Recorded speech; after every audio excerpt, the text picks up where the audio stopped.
1996 жылы желтоқсан айында Шешенстанды соңғы Ресей әскері тастап шығып кетті. Олар өз арттарынан қирандыға айналған республиканы қалдырды. Бұл кезге келіп Шешенстанды бірнеше жеке командирлер басқаратын еді. Олар белгілі бір аймақта өз билігін орнатқан, өз әскерлеріне ие болған және бір орталыққа бағынбайтын еді. Олар ешқашан бір армия болмаған. Әр командир өз жауынгерлерін өзінше басқарған. Дудаевтың өлімінен кейін билік үшін бірнеше үміткерлер пайда болды. 1997 жылы Шешенстанда тағы да президент сайлауы болып өтті. Ондаған үміткерлер арасында 4 жетекші бар еді. Олар Басаев, Яндарбиев, Масхадов және Удугов.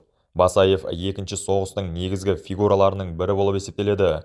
Ол Литва тілшісіне берген сұхбатында былай дейді: Ресеймен соғыс жалғасады. Олар Шешенстанда адамға сай емес жауыздықпен әрекет жасады.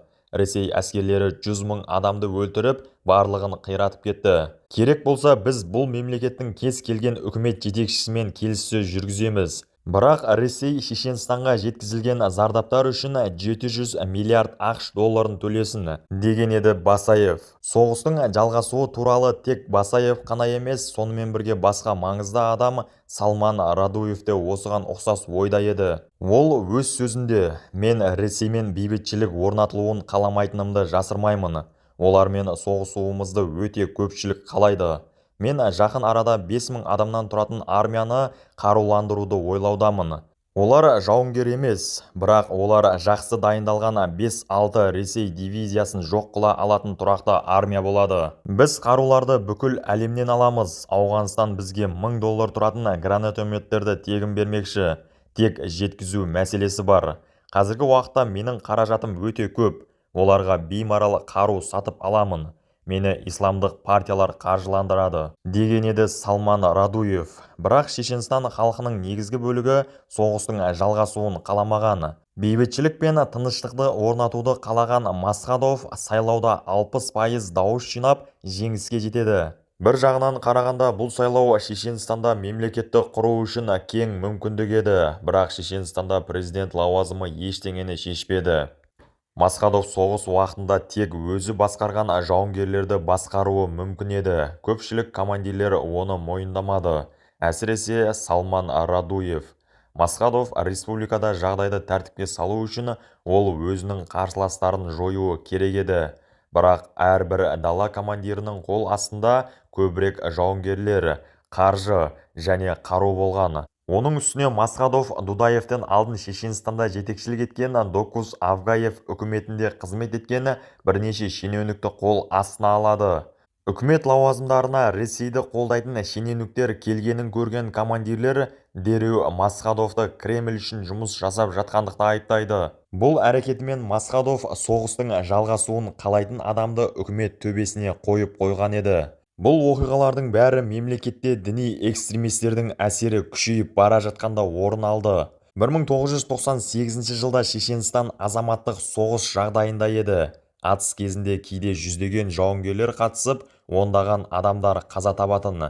Масхадовтың өзіне де бірнеше рет қастандық ұйымдастырылған. Бұл уақытта діни экстремистер жағына бірнеше адам өтіп кеткен еді. Мысалы, басқалардан қатыгездігімен ерекшеленетін Арби Бараев және адам саудасымен айналысатын Ахмадовтар әулеті.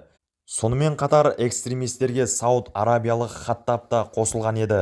Ол кәсіби жихадшы болып, ресейліктерге қарсы Ауғанстанда да соғысқан және бірінші Шешен соғысынан кейін Шешенстанда қалуды ұйғарған. Басаев, Радуев және басқа командирлер айлакер жолға көшеді. Олар бір жағынан Масхадовке адалдай көрініп, ал бір жағынан оны айыптайды. 1998 жылға келіп Шешенстанда ондаған командирлер өз алдына билік жүргізіп жатқан еді.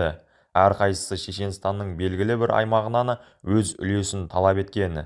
Бұл бассыздықтарға Масхадовтың өзі де шектеу қоя алмаған. Шешенстанда ешкім өзін қауіпсіз сезе алмаған. Мысалы, 1998 жылда 3 ұлыбританиялық және 1 жаңа зеландиялық құрбандыққа шалынуы да сұмдық оқиға еді. Қылмысты Бараевтың тобы жүзеге асырған. Британиялықтар Шешенстанда Шешен Телеком компаниясымен келісіп, радиотелефон жүйесін орнату үшін келген. 8 қазанда болса, қонақтар ұрланған. Оларды үздіксіз соққының астына алған және қинаған. 7 желтоқсанда олардың басы алынған. Британиялықтарды өлтіруден алдын жауынгерлер оларды Шешенстанда исламның таралуына кедергі келтіруде және тыңшылықта айыптаған. Ал негізінде Бараев Шешен телеком мамандары үшін ақша төлеуін қалаған. Бірақ жоғары жақтағылар келісуге келе алмаған.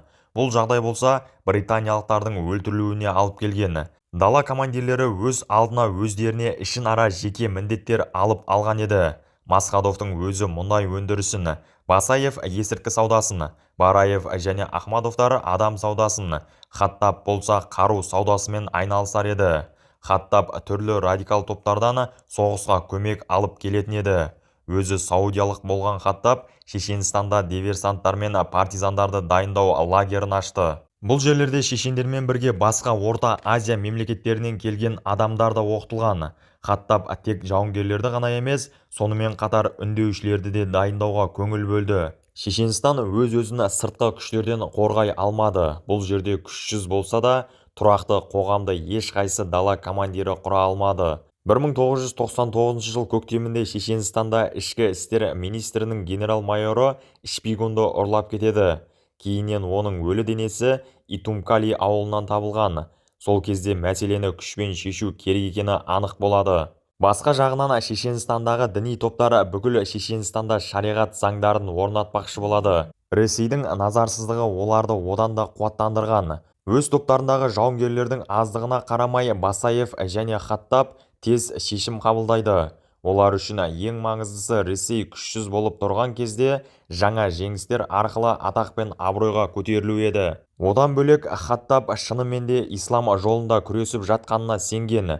Ол бүкіл қақтығыстарда діни байрақ астында қатысқан және бүкіл өмірін солай өткізген. 1999 жылғы Ресей әскерінің жағдайы 1996 жылға қарағанда әлдеқайда жақсы еді. Ресей алдыңғы жолғыдай тез арада бейбітшілік бітімін түзуге тырысады деп ойлаған Басаев және Хаттабты Ресей әскери бөлімдерінің іс-қимылдары есеңгіретіп қойған. Шешен жауынгерлері үшін тағы бір жағымсыз жағдай халықтың қолдамауы еді. Жауынгерлер мұсылман болған жергілікті халық жауынгерлерді құшақ жая қарсы алады деп ойлаған. Бірақ жергілікті халық экстремистердің жүзін шын өмірде көріп жүрген еді. Сол себепті олар керісінше Ресей үкіметі жағында болған. Шешенстанға Ресейдің барлық аймағынан әскери бөлімдер жіберілген. Соған қарамай Ресей армиясындағы жағдай өте аянышты және күлкілі еді. Мысалы, әскери тапсырмаға аттанудан алдын 173 рота колхоздарда жұмыс істеген. Батальон командирі өз әскерлерін ауыл шаруашылығына жұмысқа жібермеуді сұрағанда, бригада командирі былай дейді: "Мен сіздерді қыста қалай асыраймын?" Ресей әскерлері бұл соғыста әскери қылмыстарды да жасап тұрған. Бұл соғыста Шешенстан жауынгерлері де, Ресей әскерлері де өте қатыгез қылмыстарды жасаған. 1999 жылдың желтоқсан айына келіп, Шешенстанның Грознийдан бөлек барлық аймағы Ресей бақылауының астында еді. 26 желтоқсанда Грознийді қоршау басталды. Ол 6 ақпанға дейін жалғасты және Ресей әскерінің жеңісімен аяқталды. Екі соғыс арасында Ресей әскерлері соғысқа жақсы дайындалып үлгерді. Бұл олардың жақсы әскери әрекеттерін қамтамасыз етті. Грозный басып алынғаннан кейін қаладан қашып шыққан жауынгерлер партизан соғысына өтті. Бірақ уақыт өте бара олардың әрекеттері азая берді. Екінші Шешен соғысының соңғы үлкен қақтығысы 2000 жылдың 5-20 наурызында Комсомольская ауылында болып өтті. Ол жерде Ресей әскері басым болды. Содан соң үлкен әскери әрекеттер жүргізілмеді. Ресей әскерлерінің Шешенстан аймағындағы ірі қылмыстарын айтып өтуге болады. Олардың ең сұмдығына тоқталсақ, екі орыс әскері Шешенстан ауылдарының бірінде жергілікті тұрғындармен сөзге келіп қалады. Сол кезде орыс әскерлерінің бірі оны атып тастайды. Күйеуін өлтіргенін көрген әйел өле жатқан күйеуінің алдына жүгіріп барады және жылауды бастайды. Әскерлер әйелдің бақырып жылағанын естіп, қазір бәрі жүгіріп келеді. Бізді ұрып өлтіреді деп, әйелді де атып өлтіреді. Куәгерлер бар ма жоқ па деп айналаға қарап жатқанда, үй терезесінен бір қыз қарағанын байқап қалады. Бұл атып тасталған әйел мен еркектің қызы еді. Әскерлер үйге бастырып кіріп, 18 және 20 жастағы екі қызды атып тастайды. Соғыс біткесін 2 жігіт те 18 жылға қамалады. Бірақ барлық әскерлер өз қылмысы мен жауыздығы үшін жауап бермеген. Шешен жауынгерлері кейіннен Ресей ішінде бірнеше лаңкестік әрекеттерді жасаған. 2006 жылы 23-26 қарашада Дубровка театрындағы Норд-Ост спектаклі кезінде көрермендерді кепілдікке алу. 2004 жылы 1-3 қыркүйекте Беслан мектебінде оқу жылы басталу мерекесінде оқушылар мен мұғалімдерді кепілдікке алу. 2005 жылы 13-14 қазанда болса Кабардино-Балкариядағы жауынгерлер рейді, начальникке шабуыл. Бұл жауынгерлердің соңғы ірі лаңкестігі еді. Бесландағы оқиға өз алдына бөлек видео дайындауға арзитын қайғылы оқиға. Бұл лаңкестік әрекеттердің алдын алуға болатын жағдайда Ресей саясатшыларының дұрыс емес шешімдері кесірінен көптеген адамдар қаза табады. Бұл оқиға туралы видео шығуын қаласаңыз, әлбетте комментарийда Беслан деп жазып қалдырыңыз. Бұл оқиғалардан кейін Ресей жағынан кескін шаралар көрілген. 2005 жылы 8 наурыз күні Шешенстан президенті Масхадов өлтірілді. 2006 жылы 10 маусымда Шамиль Басаев жойылды. 2009 жылы сәуір айынан бастап болса Шешенстанда төтенше жағдай алынды. Әскери қақтығыстар, лаңкестік әрекеттер тек Шешенстанда ғана емес, Ингушетияда да және Дағыстанда да орын алған. Кей жерлерде төтенше жағдай енгізілетін еді. Екінші Шешен соғысы біріншісіне қарағанда жоспарлы түрде жүргізілді. Ресей армиясы көп жерлерде әскери айлаларды қолданған. Олар шешен элитасы мен алдыңғы әскери әрекеттердің қатысушыларын өз жағына аудармақшы болған. Осылайша Ресей жағында әрекеттің жетекшілерінің бірі болған Ахмад Кадиров пайда болды. Кейіннен ол Шешенстан басшысына айналды. Сепаратистер болса, соғысты халықаралық нәтижеге көтеру бағытында жұмыстар жүргізді.